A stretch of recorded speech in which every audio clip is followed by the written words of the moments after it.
সত্যি শাড়িটা এত সুন্দর যে কল্পনার বাইরে।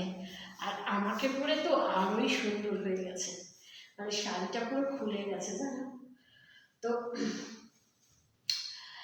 এখনো পর্যন্ত আমি পুজো দিই, মানে জাস্ট শাড়িটা পরে কয়েকটা শর্টস দিলাম। আর দেখো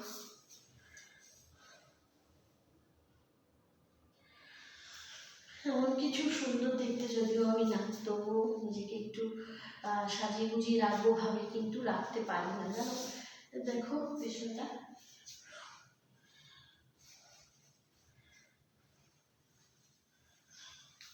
আর এই সামনেটা তো এরকম, বুঝতেই পারছো কেমন লাগছে আমাকে দেখে বলো। আর শাড়ি ড্রপিং ভিডিও দেবো বলেছি, আর আমি যদি তোমাদের কথা না রাখি তো ভালো লাগে কি? আমার ভালো লাগবে না। তো সেই জন্যই ভাবলাম না তোমাদের একটা দিয়ে দিই। তো চলো। আর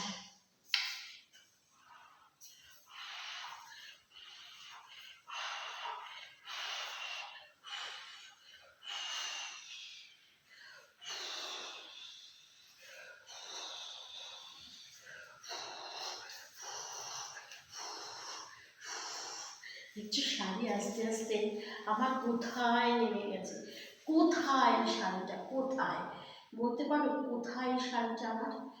এইখানে। কিন্তু আমি সবসময় পেটের ওপরে পড়ি জানো, আমি কখনো ওই তলায় পড়তে পারি না। তো এই হলো আমার শাড়ির রিভিউ, শাড়ির রিভিউ। আজকে সেজেছি তাই জন্য, কালকেও সাজবো, বাট কালকে কিন্তু শাড়ি পরবো না, কালকে অন্য একটা কিছু পরবো, অন্য একটা কিছু পরবো, অন্য একটা কিছু পরবো। इसे सामने आए हे दुनिया हे हमसे